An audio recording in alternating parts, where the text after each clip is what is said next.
편집자의 천재가 있다. 강윤정이 그것이 아닐까 이런 잘하는 책을 거 맡은 사람 잘하는 거 같더라고요. 이 정도면 뭐 내 의견 얘기 안 했잖아. 나는 뭐가 너무 좋다 이런 그래 얘기 안 하더라고요.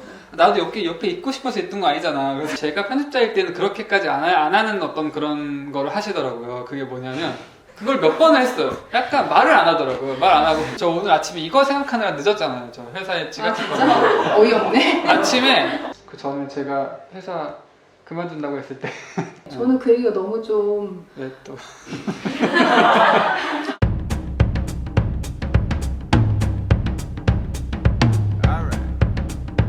네, 안녕하세요. 저는 편집자 강윤정입니다. 안녕하세요. 저는 소설가 전현수입니다. 여러분 이렇게 평일 저녁에 와주셔서 감사드리고 이 북토크 공지가 나가고 굉장히 좀 빨리 매진이 돼서 좀 신기한 마음도 들었어요. 어떤 분들이 오실까 오늘 잘 부탁드립니다. 저희가 즐거운 시간을 만들어 보도록 하겠습니다. 제 소개해 주세요. 아 소개.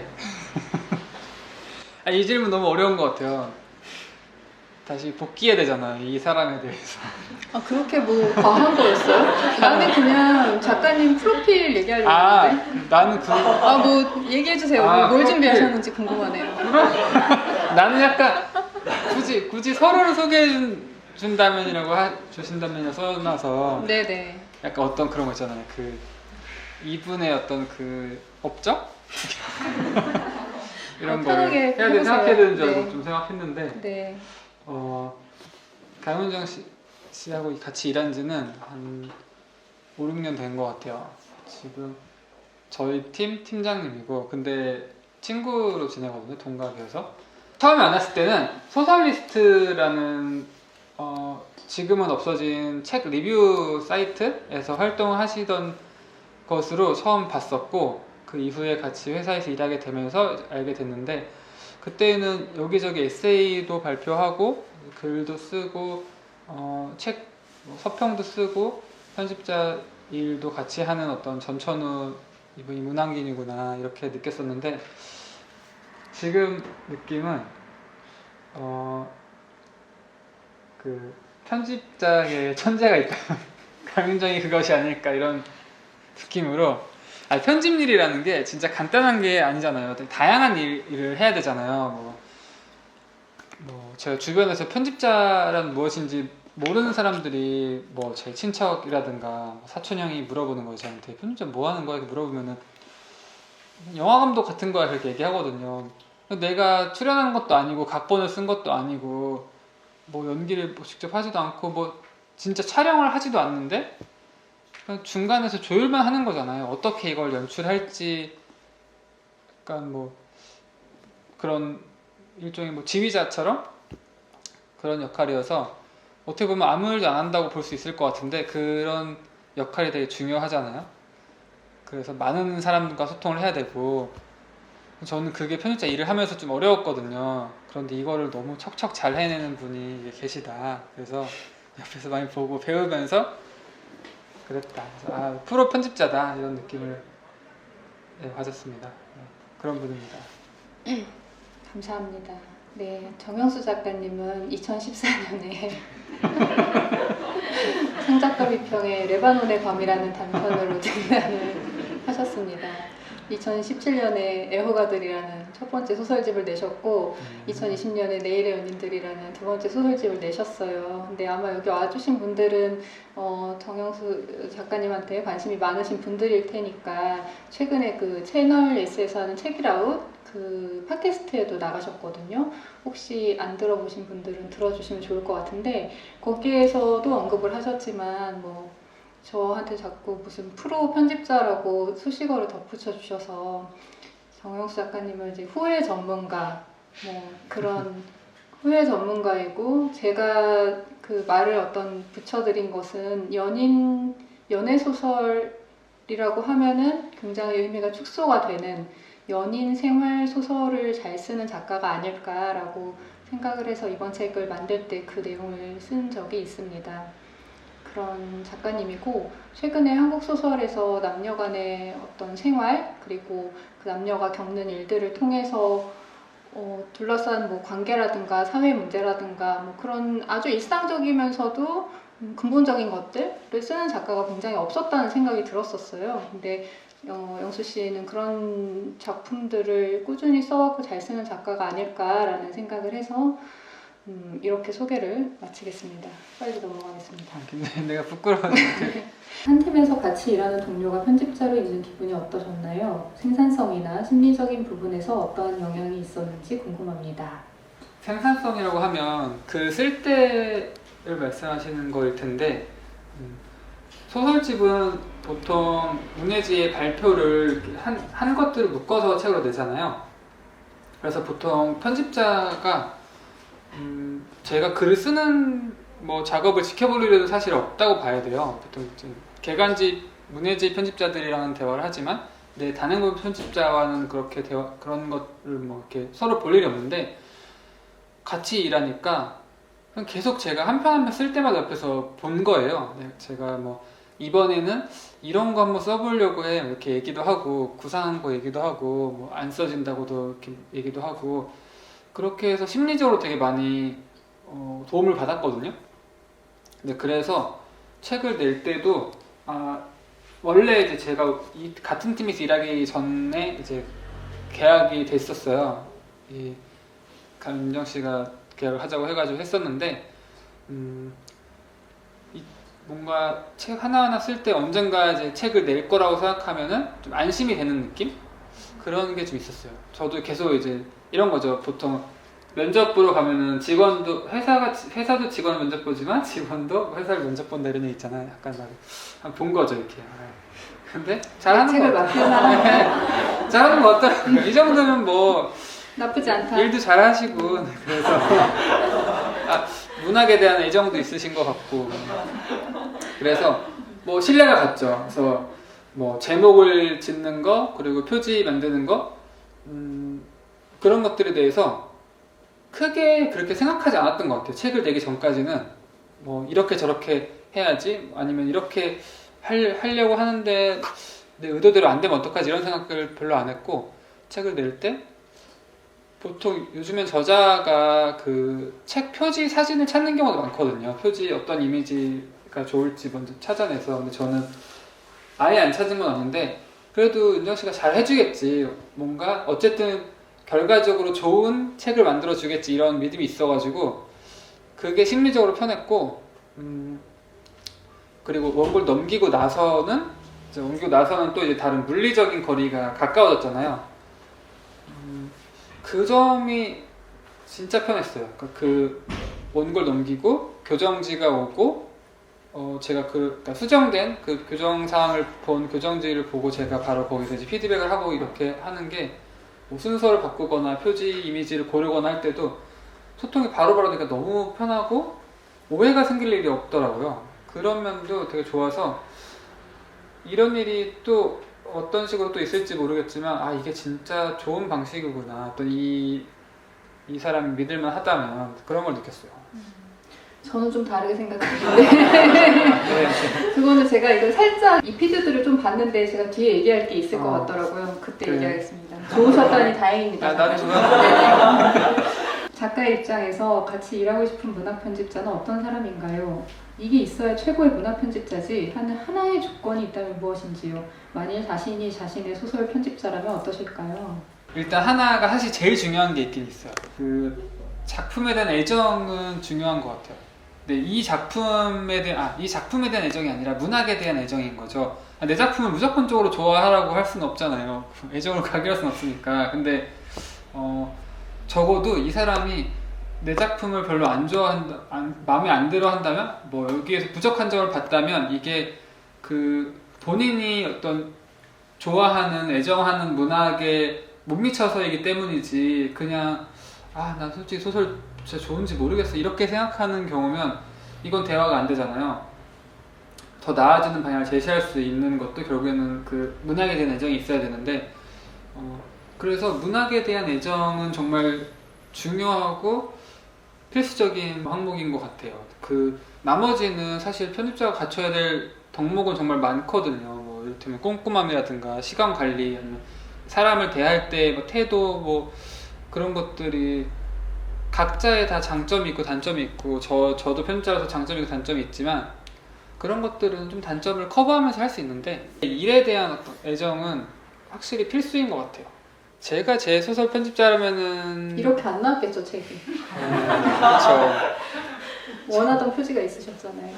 아 근데 그쵸. 제가 원하는 다른 표지가 있긴 있었거든요. 어떤 그림이. 근데 그걸 관절이 원했다기보다는 아, 이런 느낌이었으면 좋겠다. 그냥 그런 거였고 이게 완전히 정말 너무 좋다 이렇게 생각한 건 좀 아니었어서 수용할 수 있는 뭐든지 수용할 수 있는 자세가 되어 있긴 했어요. 소설집의 경우 출판사에서 작품 발표 연도를 밝혀둔다면 가장 오래된 작품부터 있는 편인데 이번 소설집 내일의 연인들 구성할 때 기준이 무엇이었는지 궁금합니다. 제가 순서를 정해서 드렸는데 그거를 좀 바꿨어요. 그러니까 어떻게 정해주셨죠? 순서가 지금이랑 하나가 달랐는데 우리들이 있고 그 다음에 내일의 연인들이고 그 다음에 기적의 시대 다음에 그 다음에 더 인간적인 말이었어요. 그거 하나만 바꾼 거죠. 나머지는 다 그대로였는데 저는 그게 연결된다고 생각했거든요. 그 세 개의 소설이 연결된다고 생각해서 그렇게 기적의 시대까지? 네, 기적의 시대까지 어떤 성공하지 못한 어떤 연애에 대한 그런 얘기들이 담겨져 있는데 더 인간적인 말은 결혼한 후잖아요, 어쨌든. 그래서 그런 시간 배열을 좀 신경을 쓴 거였어요. 그렇게 주셨는데 그 배열도 좋았는데 저는 더 인간적인 말이 앞에 왔으면 좋겠는 거예요. 기적의 시대보다. 그래서 그거를 제안을 드려서 오케이를 하셔서 지금의 순서가 됐는데 일반적으로 소설집을 보시면은 나중에 뒤에 발표 연도를 보실 때 왜 순서대로나 혹은 역순이나 그렇게 시간 순서랑 무관하게 배치하지? 라고 궁금해 하실 수 있을 것 같아요. 근데 일단 기본적으로 소설집을 구성할 때 소설을 실는 순서는 좋은 소설을 앞에 둡니다. 그거는 그냥 1번 조건이에요. 좋은 소설을 앞에 둔다. 왜냐면은 독자분들은 대부분 앞부분을 읽고 말거나 앞부분을 읽고 끝까지 읽거나 둘 중에 하나이기 때문에 일단 맨 앞에 두 편은 이 소설집에서 가장 좋은 걸 넣는다인 것은 어떤 소설집이건 사실 뭐 공통이에요. 근데 이걸 작가님이 안 받아들이시면 뭐 어떻게 할 수도 있지만 편집자 기준에서는 근데 좋은 거랑 잘 읽히는 거는 다를 수 있잖아요. 좋은 거랑 잘 읽히는 게 다르다고요? 그러니까 이거 정말 깊이 있고 너무 좋은 작품인데 이게 첫 번째로 가기엔 좀 무겁다? 그런 경우에는 어떻게 해요? 그럼 두 번째?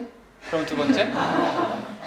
근데 이게 그 편집자들이 작품을 여러 번 읽잖아요. 그래서 여러 번 읽고 나서 정하면 안 되는 것 같아요. 처음 읽었을 때 나한테 원고가 영수 씨가 8개 줬어요. 그럼 처음 읽었을 때 바로 그 순서를 정하는 게 저는 거의 대부분 맞다고 생각하거든요.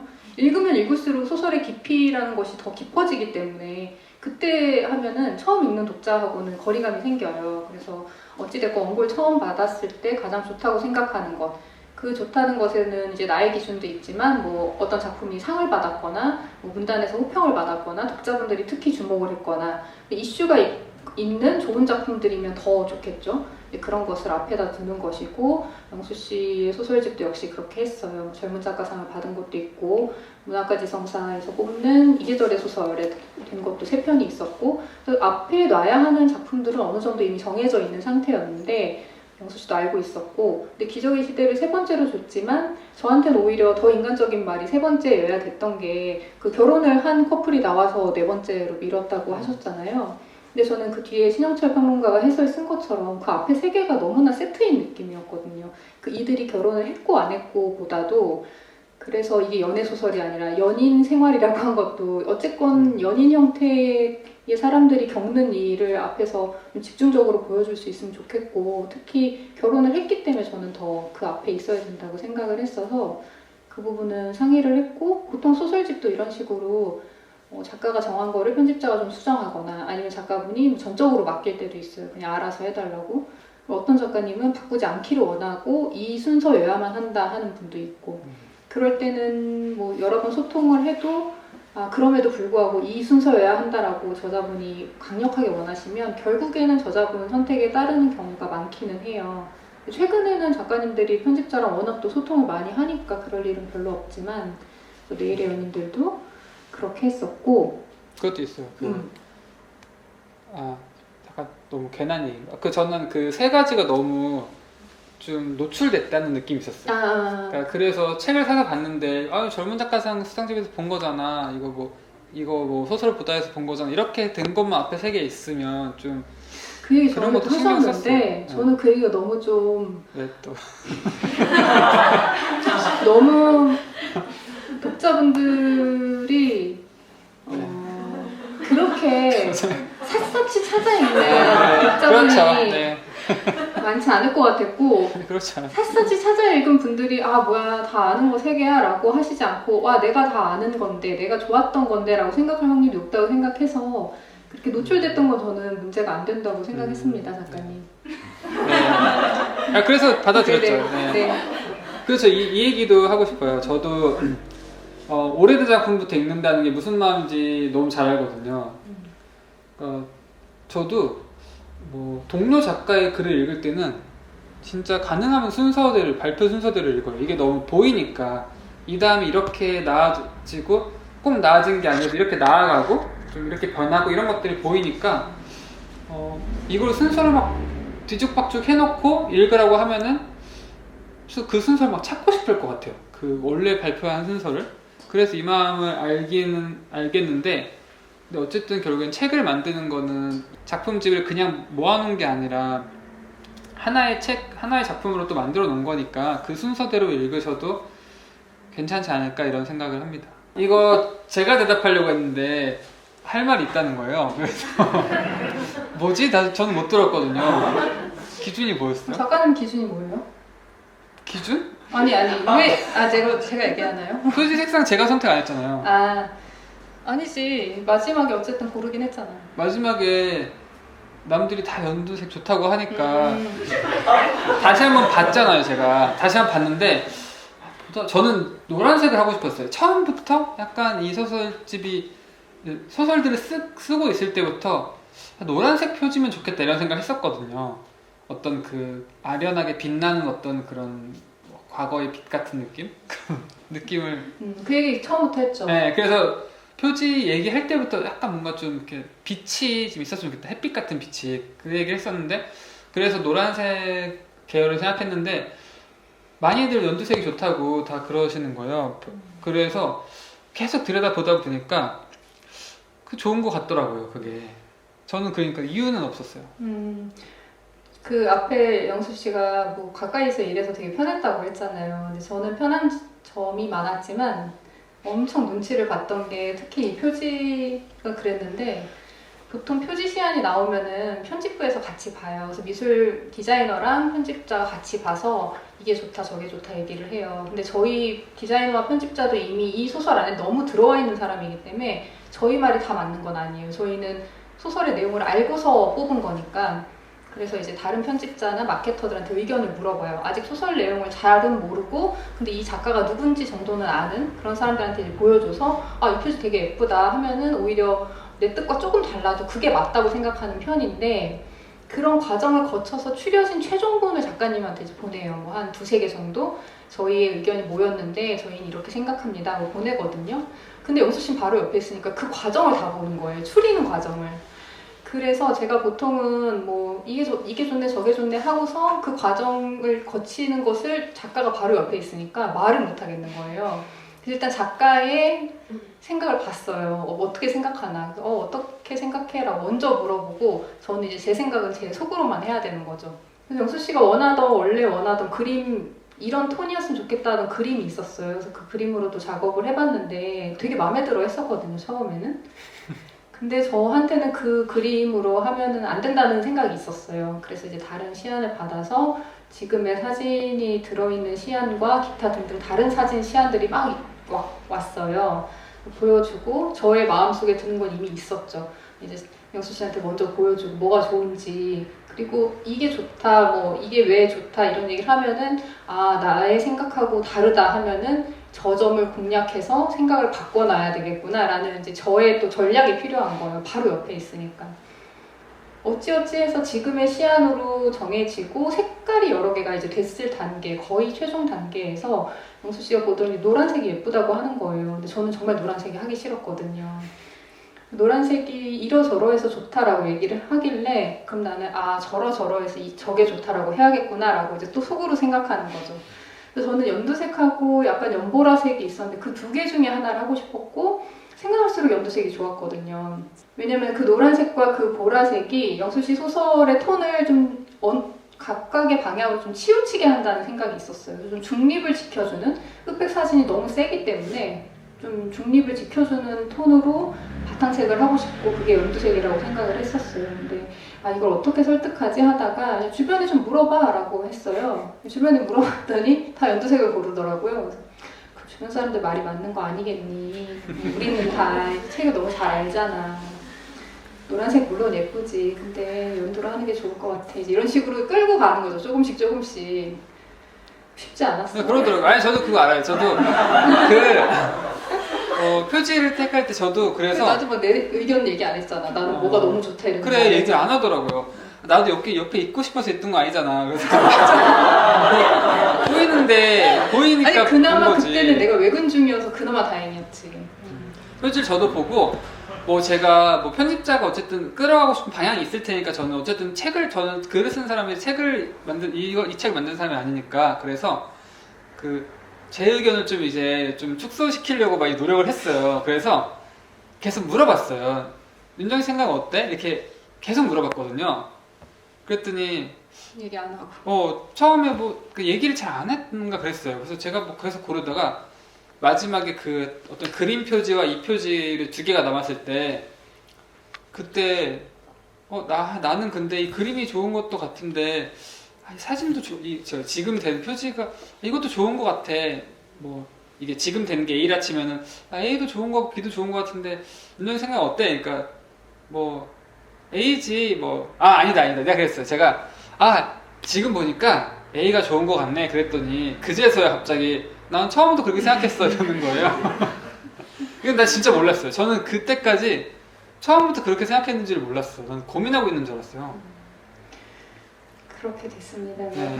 그래서 만약에 작가님이 옆에 안 계셨다면은 그 그림 시안을 보여는 드렸겠죠. 보시길 원했으니까. 그래서 보여드리면서 작가님이 이러저러해서 이 사진 이미지가 훨씬 좋고 하면서 메일로 썼겠죠 이미. 네, 그걸 옆에 있으니까 못했죠. 네, 저 좀 웃겼던 게 제가 편집자일 때는 그렇게까지 안 하는 어떤 그런 거를 하시더라고요. 그게 뭐냐면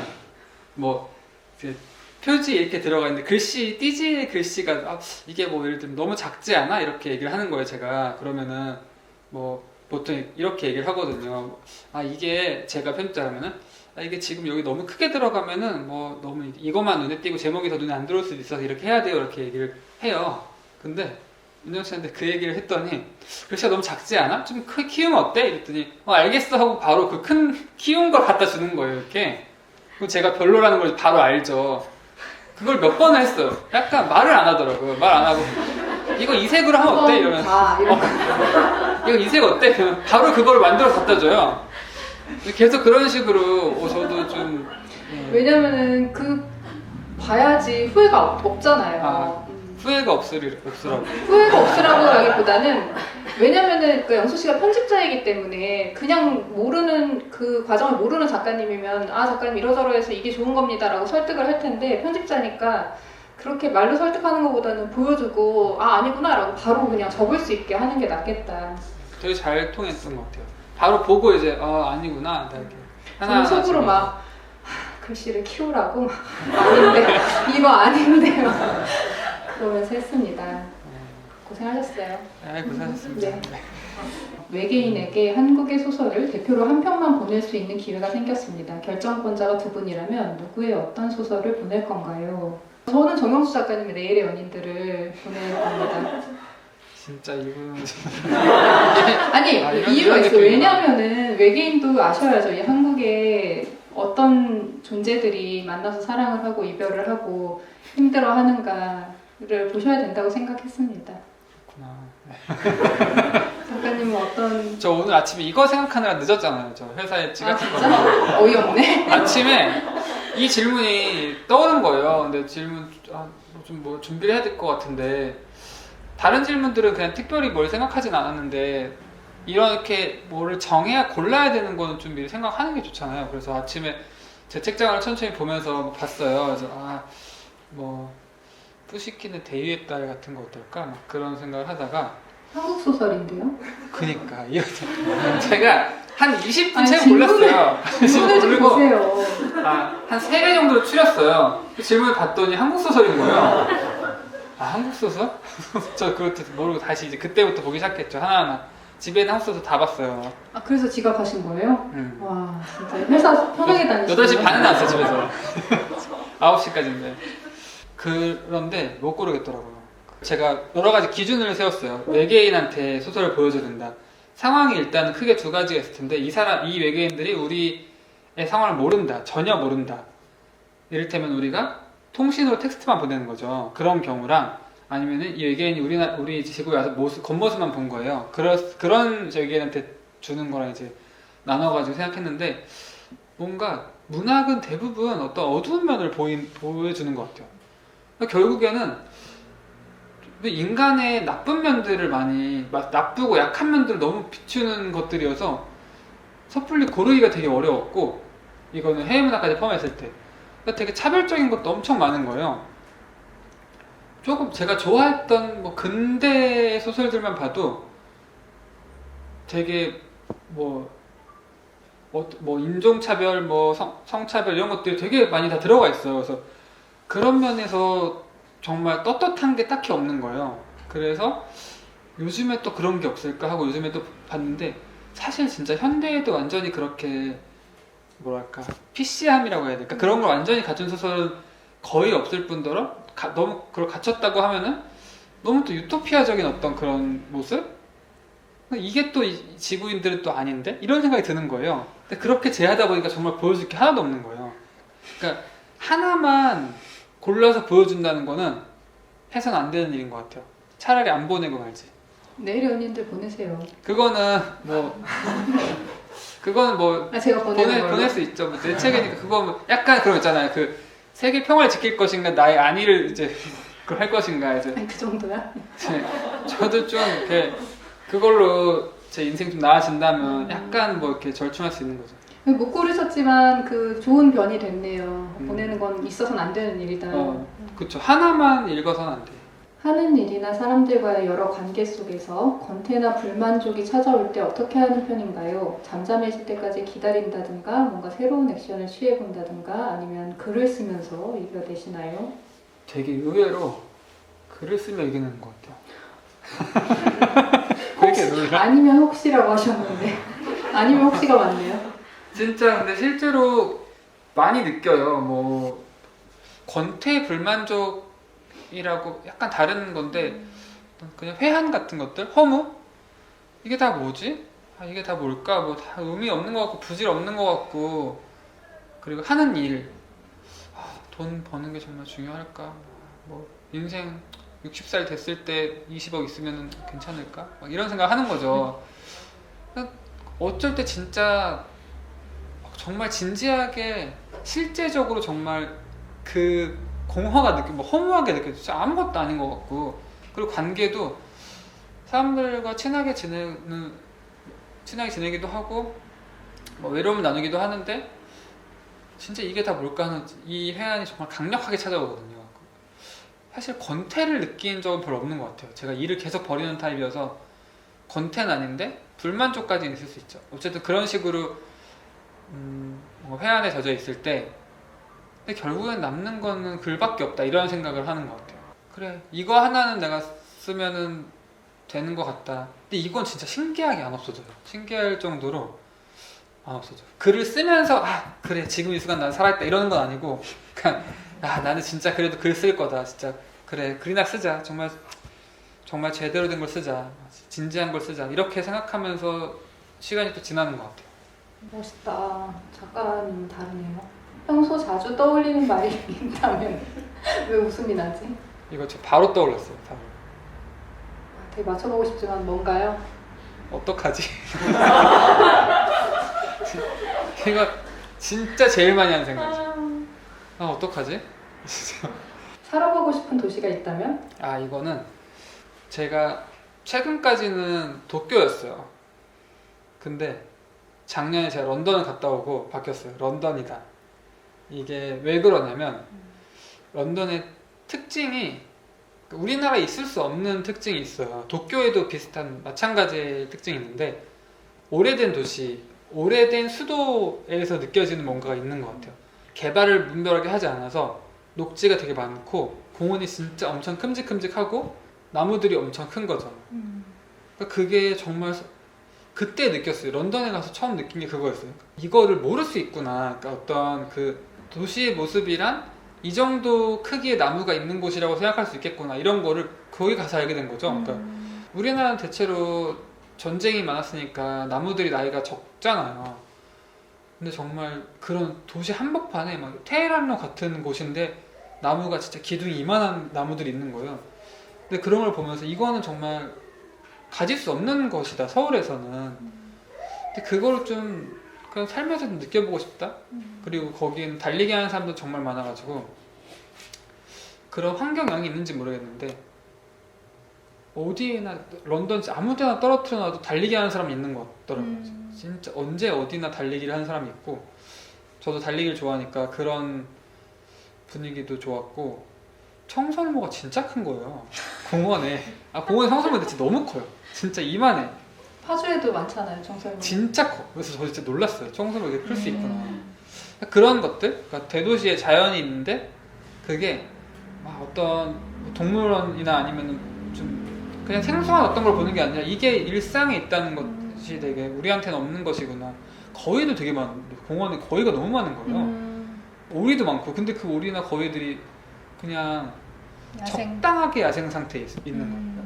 공존하고 있으면서 우리나라 비둘기처럼 너무 이렇게 이쪽으로 와 있지도 않고 아니면은 뭐 쥐처럼 숨어 있지도 않고 적당한 거리에 있고 공원이 넓으니까 적당한 사람들이랑 적당한 거리를 두고 이렇게 지내고 있는데 이거는 정말 조성하기 되게 어렵겠다. 저도 직장인인 동시에 최근에 에세이 한 권을 출간한 작가인데요. 퇴근하고 글을 쓰려면 체력도 체력이고 창작에 대한 의욕이 놀랄 만큼 사그라듭니다.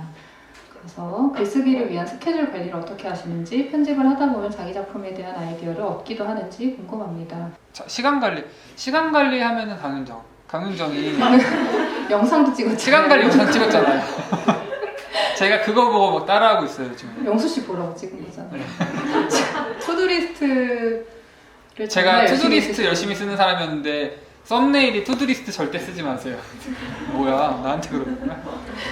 그것을 보시면 될 것 같고, 편집을 하다 보면 자기 작품의 아이디어를 얻는지 이거 진짜 좀 궁금하네요. 해외문학 편집자일 때 그 얘기 종종 하셨는데 영수 씨가 진짜 좋은 작품들을 읽는 것이 직업이잖아요. 특히나 외국 문학은 번역이 이제 수입해서 오는 과정이 정말 좋은 작품을 엄선해서 수입하니까 아이디어가 생기기도 했었나요? 정진호 소설 중에 빛은 어디에서 나온다라는 소설이 있는데 아이디어는 어디에서 나온다. 어디서 올지 알 수 없죠. 그리고 대부분은 책에 많은 것들이 들어있는 것 같아요. 그 아이디어라는 게 어떤 소재라고 한다면은 소재가 오는 경우는 거의 없는데 어떤 톤이 오는 것 같아요. 톤과 색깔 같은 거. 그래서 회사에서 저는 이제 전에는 해외문학을 만들었고 전에 회사는 열린책들 다녔는데 열린책들에서 세계문학 전집을 만들었는데 그때는 되게 많은 거를 얻었어요.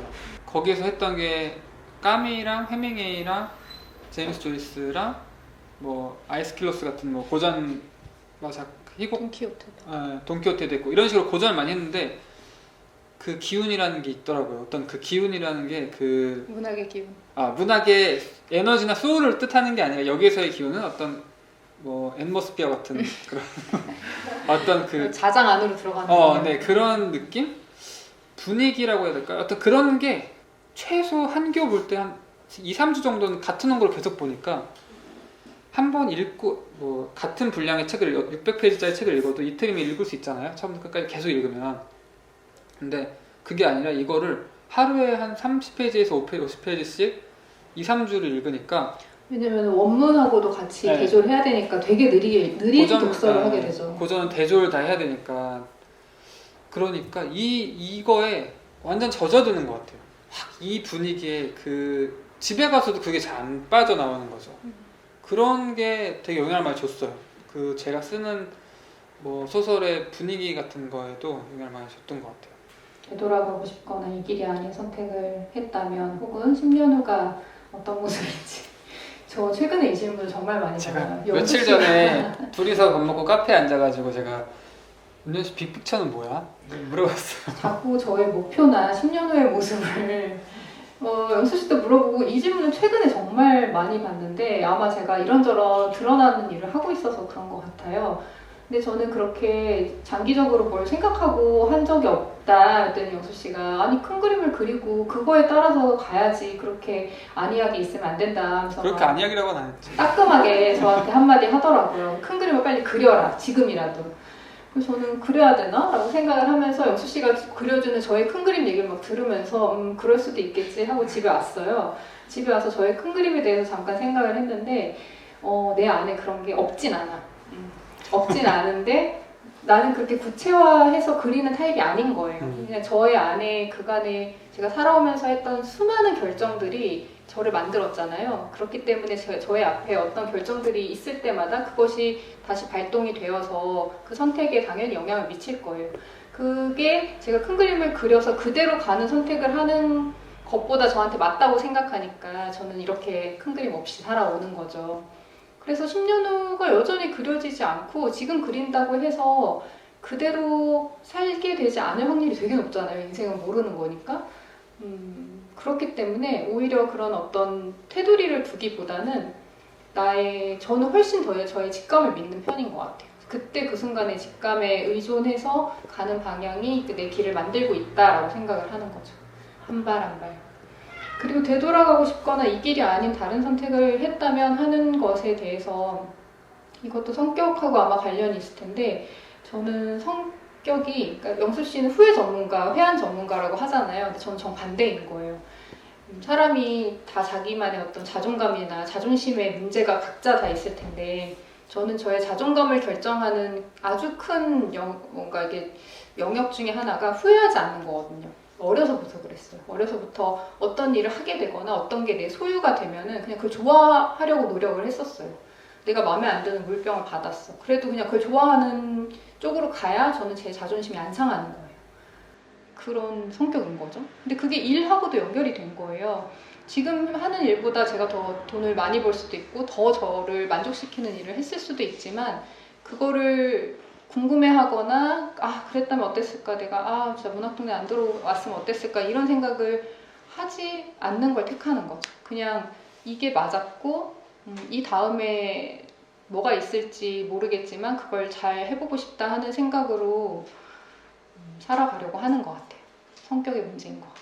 그 전에 제가 회사 그만둔다고 했을 때 영수 씨가 회사를 그만두고 글만 쓴다는 거예요. 그래서 제가 따끔하게 정신 차리라고. 그게 글만 쓰고 싶어서 이런 게 아니라 너무 그 회한이 너무 강하게 밀려왔고 그리고 정신적으로 너무 힘들었고 이 약간 질문 주신 분이 약간 이입하실 수도 있다. 네, 너무 정신적으로 힘들고 그러니까 정말 이렇게 마음이 힘들고 몸이 힘들고 이렇다면은 잠시 나도 쉬어야 되는 거 아닌가? 이거는 그냥 내가 쉬고 싶어서 포기하고 싶어서가 아니라 나한테 필요한 어떤 시간이다.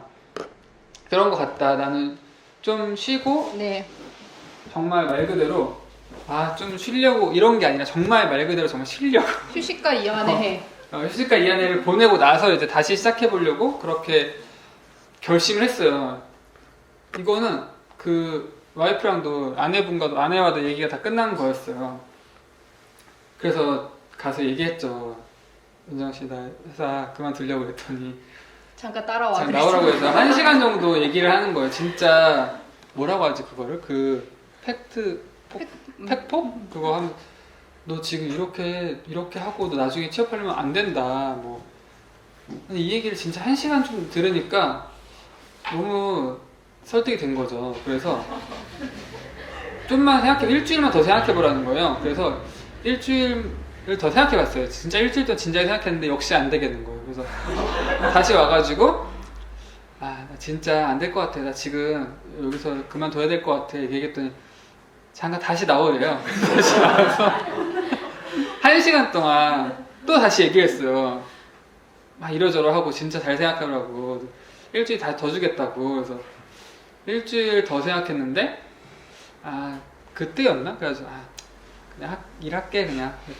그래서 근데 정말 그때 그만뒀으면 진짜 어쩔 뻔했나 이런 생각 계속 들어요. 지금도.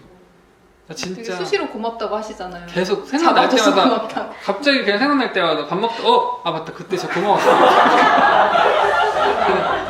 고마워서 진짜 지금도 너무 고마워 진짜. 이제는 막 저한테 그만두면 안 된다고 그래요. 뭐 저를 어떤 앞에 세우고 네, 자기 그 앞에 뒤에 팀장으로 숨어 계속 있었으면 좋겠고 저 돈 버는 하는 여기 계속 다니고 싶고 그러고 있어요. 방패막이라도 삼겠다. 김정 씨가 그만두면 내가 이렇게 말리겠지. 근데 내가 그만둔다고 하면 나는 안 잡힐걸? 그래? 응. 있을 때 잘해. 그래. 평소에